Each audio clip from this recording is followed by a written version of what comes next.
નમસ્કાર વિદ્યાર્થી મિત્રો કે આપણે ધોરણ 12 મનોવિજ્ઞાનમાં પ્રકરણ 10 કે જે અંતિમ ચેપ્ટર છે જેનું નામ છે વિધાયક મનોવિજ્ઞાન તેનો આપણે અભ્યાસ કરી રહ્યા છીએ। જેનામાં બોર્ડ ઉપર મેં સંપૂર્ણ વિગતોને લખેલી છે કે કઈ કઈ બાબતોને આપણે ભણી રહ્યા છીએ એ બધી વાત કે જ્યારે આ ટોપિક પૂરો કરશું ત્યારે તમને જણાવીશ, એટલે એની ચર્ચા નથી કરતો। પણ જે ટોપિકનો અત્યારે અભ્યાસ ચાલી રહ્યો છે એની આપણે જો વાત કરીએ તો એ ટોપિક છે સુખ અને સંસ્કૃતિ। અને આ સંસ્કૃતિના બે પ્રકાર પડે છે, વ્યક્તિવાદી અને સમૂહવાદી। એના આધારે બે પ્રકાર, પશ્ચિમી સંસ્કૃતિ અને સુખાકારી કે જેને વ્યક્તિવાદી સંસ્કૃતિ કહેવામાં આવે છે, પ્રૌઢ સંસ્કૃતિ અને સુખાકારી કે જેને સમૂહવાદી સંસ્કૃતિ તરીકે ઓળખવામાં આવે છે।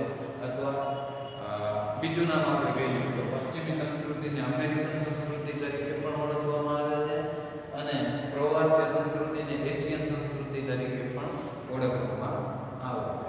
હવે આ બંને સંસ્કૃતિઓ છે એની આપણે જોવા જઈએ તો બંને સંસ્કૃતિઓના જે કોઈ પણ જે આપણે કહીએ ને કે વિચારમાં ને એનામાં ઘણી બધી છે વિવિધતા ને બધે જોવા મળે કે એક સંસ્કૃતિ વ્યક્તિના વિચારોને પ્રાધાન્યને વધારે મહત્વ આપે છે તે વ્યક્તિવાદી કહેવાય છે। બીજી સંસ્કૃતિ જે વ્યક્તિગત બાબતો કરતા સમૂહ જૂથ કે સમાજના વિચારોને વધારે પ્રાધાન્ય આપે છે સમૂહવાદી સંસ્કૃતિ કહેવામાં આવે। જેમાં આપણે કે પ્રૌઢ સંસ્કૃતિ અને સુખાકારી અંગેના અથવા એશિયન સંસ્કૃતિના કે જે કોઈ પણ આપણે કહીએ ને કે સુખાકારી અંગેના મૂલ્યો કે આદર્શો છે એની જે ચાર આદર્શોની જે આપણે વાત કરી કે સાંસ્કૃતિક આદર્શ, આવેગિક અભિવ્યક્તિ, જૂથ ગૌરવ અને સંવેદના અને સ્વ-આલોચક મનોવલણ, એનામાં જ્યારે આપણે ગાયત્રી મળ્યા હતા ત્યારે આપણે આ બેની વાત કરેલી હતી કે સાંસ્કૃતિક આદર્શ અને આવેગિક અભિવ્યક્તિ વિશે આપણે ભણી ગયા છીએ। આજે આ બે ટોપિકનો અભ્યાસ કરવાનો છે કે જૂથ ગૌરવ અને સંવેદના અને સ્વ-આલોચક મનોવલણ કે એ સંદર્ભમાં કે એશિયન સંસ્કૃતિના કેવા પ્રકારના વિચારો કે એ બધું જોવા મળે છે। તો પહેલા જૂથ ગૌરવ અને સંવેદના, તો એમાં કઈ બાબતો જો કે આવેગની અભિવ્યક્તિ અને સુખાકારીનું મૂલ્યાંકન એ સંબંધો સાથે ગાઢ રીતે જોડાયેલી બાબત છે, બરાબર। આવેગો એટલે કે આપણે આપણા જે કોઈ પણ ભય છે, ક્રોધ છે, આનંદ છે કે આપણી અભિવ્યક્તિ છે તો એ આવેગ અને સુખાકારી બંને એકબીજા સાથે ગાઢ રીતે સંકળાયેલા છે। એશિયન સંસ્કૃતિમાં તમે તમારી જાતને કઈ રીતે મૂલવો છો તેના કરતાં બીજાઓ તમને કઈ રીતે મૂલવે છે તે અગત્યનું બની રહે છે, બરાબર। હવે એશિયન સંસ્કૃતિના વિચારો તમે જુઓ કે અમેરિકન સંસ્કૃતિમાં તમે પોતાની જાતને કેમ મૂલવો છો એને મહત્વ આપવામાં આવે છે, જ્યારે આ એશિયન સંસ્કૃતિમાં શું છે કે તમે તમારી જાતને કઈ રીતે મૂલવો છો એને મહત્વ નથી આપવામાં આવતું, પણ બીજા લોકો તમારા વિશે શું વિચારે છે એને વધારે પ્રાધાન્ય આપવામાં આવે। એટલે કે કહેવાનો મતલબ તમે સમજ્યા કે એશિયન સંસ્કૃતિમાં વ્યક્તિ પોતાના વિશે શું માને છે એને નહીં, પણ બીજા લોકો એ વ્યક્તિ વિશે શું માને છે એના ઉપર વધારે ભાર મૂકવામાં આવે। પછી એશિયન સંસ્કૃતિમાં બીજાઓ સાથેના પરાનુભૂતિ સંબંધો પર ભાર મૂકવામાં આવે, બરાબર।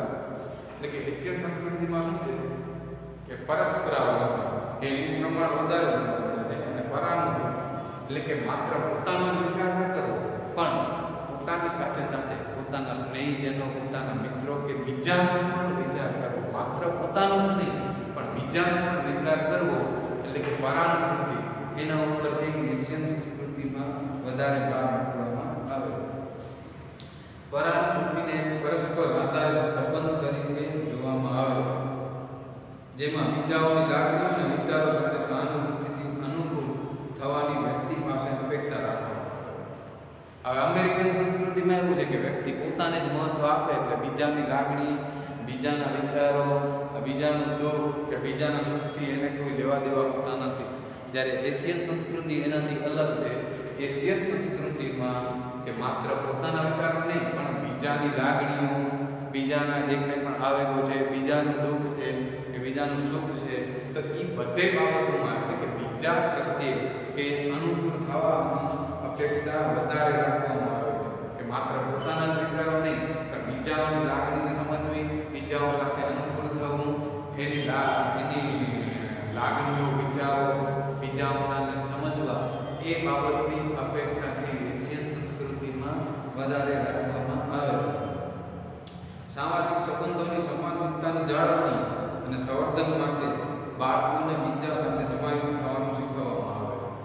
એટલે કે એશિયન સંસ્કૃતિના જે બાળકો છે ને એને અન્ય સાથે કઈ રીતે વ્યવહાર કરવો, અન્યની લાગણીઓને સમજવી, બીજાઓ સાથે સંબંધ બનાવવા, બરાબર, કઈ રીતે માનપાન આપવું, એટલે કે અન્ય સાથે સંબંધો બાંધવાને વધારે મહત્વ આપવામાં આવે છે. અને બાળકોને પણ કે બીજા લોકો સાથે સમાયોજિત થઈ અને એની સાથે કઈ રીતે અનુકૂળ થવું અને સંબંધો કેમ વધુ સારા વિકસાવવા, એ બાબત ઉપર વધારે ભાર મૂકવામાં આવે છે. એટલે જ તમે જુઓ કે આપણા ભારતમાં પણ તમે જુઓ સંબંધોનું ખૂબ જ મહત્વ છે.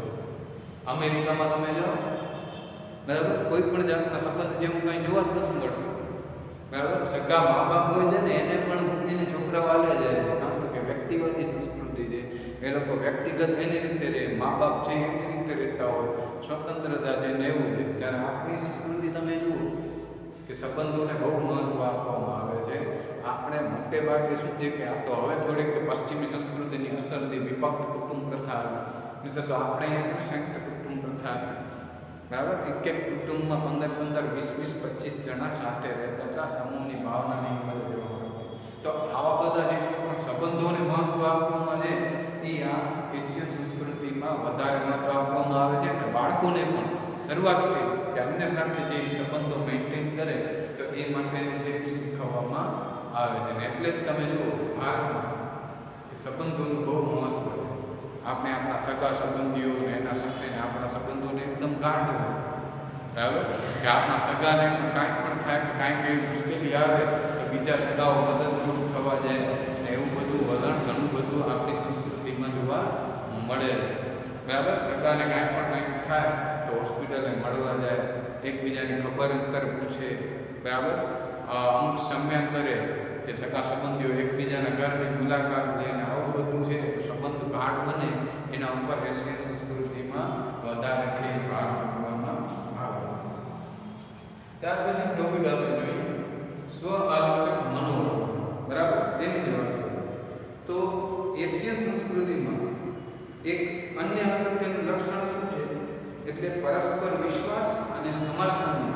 સ્વ આલોચક મનોવલણની મહત્વની ભૂમિકા. એટલે કે એશિયન જે સંસ્કૃતિ છે, જે સમૂહવાદી સંસ્કૃતિ કહેવાય અથવા સંબંધો પર ભાર મૂકતી અને બીજાની લાગણીઓને મહત્વ આપતી સંસ્કૃતિ કહેવાય, તો એનું એક અગત્યનું લક્ષણ આ પણ છે કે એશિયન સંસ્કૃતિમાં પરસ્પર વિશ્વાસ અને એકબીજાને સમર્થન મળે, બરાબર, એ બાબતોને પણ ખૂબ જ મહત્વ આપવામાં આવે છે. હવે એનું ઉદાહરણ આવશે ને કહેવામાં આવશે તો તેનાથી વધારે ખબર પડશે કે એશિયન સમાજમાં કે વ્યક્તિ પોતાના અવગુણોની ટીકા કરે તો તેને બીજાઓ તરફથી સહાનુભૂતિ અને સમર્થન મળે છે.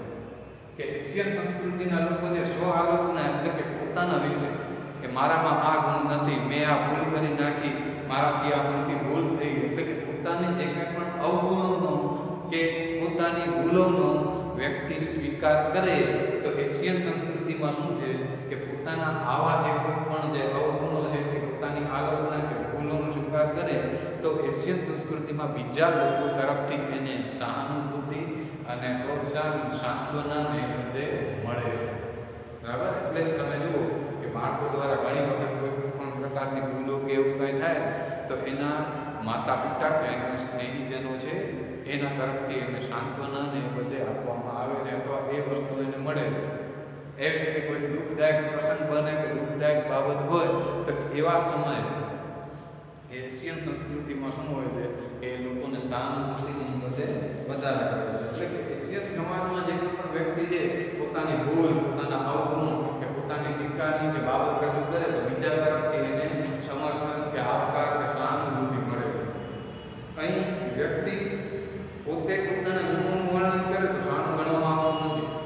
બરાબર, કોઈક વ્યક્તિ પોતાના જ વખાણ કરતો હોય તો આપણી સંસ્કૃતિમાં સારું નહીં ગણી શકીએ. જો કેવો અભિમાન કે આવડે છે તો એનો મતલબ એમ કે પોતાના વખાણ કરવા, આઈ એમ સમથિંગ, હું આમ કરી શકું છું, મારા સિવાય આ કોઈ કરી ન શકે, અરે હું છું ને ત્યાં તો આ વસ્તુ છે ને, એટલે કે પોતાની રીતે પોતાના વખાણ વધુ કરતા વખાણ કે પોતાના વખાણ જો એશિયન સંસ્કૃતિના લોકો કરે તો એ છે એ સંસ્કૃતિ અથવા સારું ગણવામાં આવતું નથી. આપણે આપણા દેશનું થઈ તમે તમારા પોતાના વખાણ કરજો તો કઈ ટીકા કરશે કે જો અભિમાન કેટલું છે પોતાને આમ છે ને, એટલે કે એશિયન સંસ્કૃતિમાં વ્યક્તિ પોતાના વખાણ કરે એ સારું ગણવામાં આવતું નથી.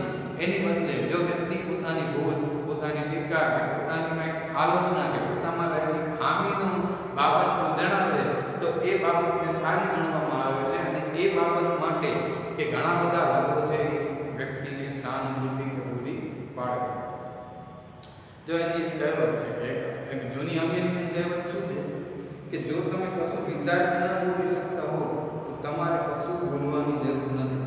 અમેરિકામાં એવું કહેવત છે કે તમે કાંઈ પણ નેગેટિવ આપણે અહીંયા પોતાની ટીકાને રજૂ કરીએ, બરાબર. એશિયન સંસ્કૃતિમાં આગળ મેં કીધું ને કે વ્યક્તિ પોતાની ખામી, પોતાની ભૂલ, પોતાની જે કાંઈ પણ ટીકા કે કરે તો એને સારી બાબત લેવામાં આવે.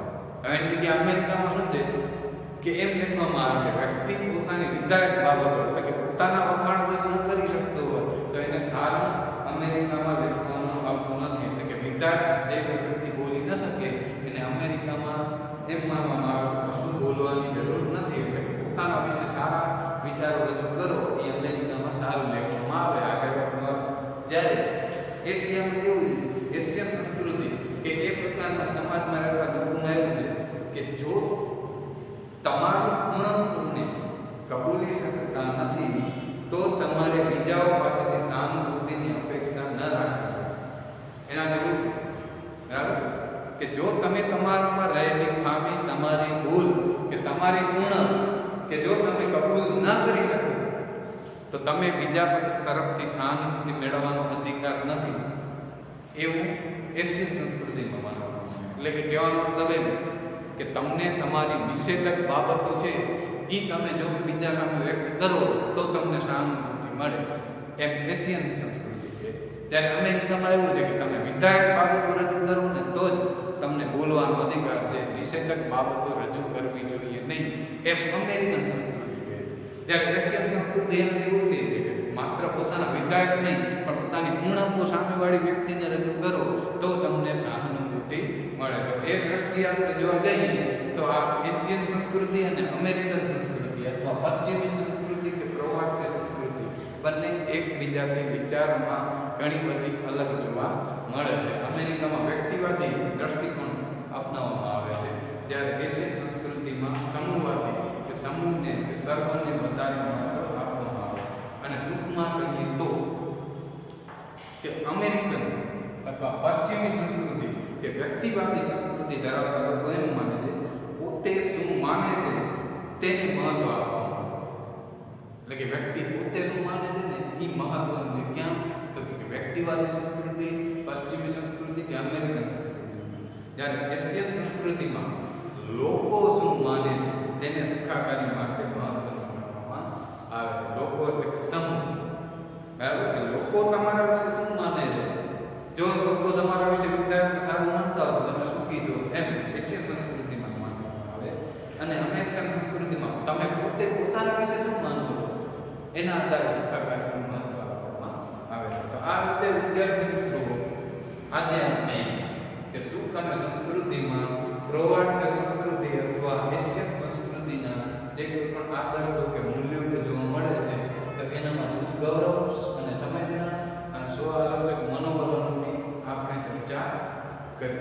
અને આ સાથે આ પાઠ પણ આપણે પૂરો જાહેર કરીએ છીએ અને સાથે સાથે કે મનોવિજ્ઞાનનો આપણો સંપૂર્ણ કોર્સ પણ પૂરો જાહેર કરવામાં આવે. હવે ટૂંકમાં આપણે આ પાઠમાં શું ભણ્યા એના વિશે વાત કરી લઈએ, બરાબર. કે આ પાઠમાં કે જે આપણે શરૂઆત કરી કે વિધાયક મનોવિજ્ઞાન કે જે તાજેતરમાં અસ્તિત્વમાં આવેલી મનોવિજ્ઞાનની સૌથી નવી શાખા કે જેને મનુષ્યની નિષેધક બાબતોના સ્થાને મનુષ્યમાં રહેલી જે કોઈ પણ એની ક્ષમતા અને વિધાયક બાબતોને જે મહત્વ આપ્યું એના કારણે આ વિધાયક મનોવિજ્ઞાન નવી સંસ્થા અસ્તિત્વમાં આવી. તો એના વિશે આપણે પ્રસ્તાવના જોઈ, વિધાયક મનોવિજ્ઞાનનો ભાગ, જુદા જુદા મનોવૈજ્ઞાનિકોએ આપેલી વ્યાખ્યાઓ જોઈ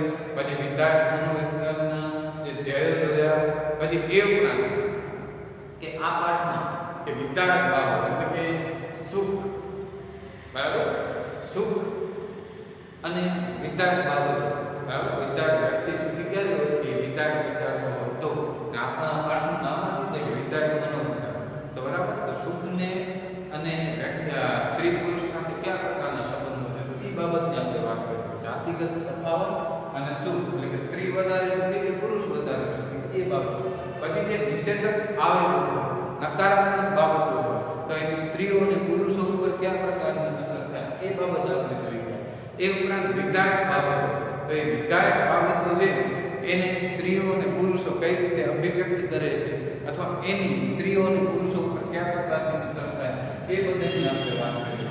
પછી લગ્ન અને સુખ કે એના વચ્ચે શું સંબંધ છે કે દુનિયાના 90% લોકો લગ્ન કરે છે તો એનું કારણ શું? તો લગ્ન અને સુખ વચ્ચે વિધાયક સંબંધ જે જોવા મળે છે તો એ સંદર્ભમાં કે લગ્નના ફાયદાઓ કયા છે એ પણ આપણે બાબતો જોઈએ.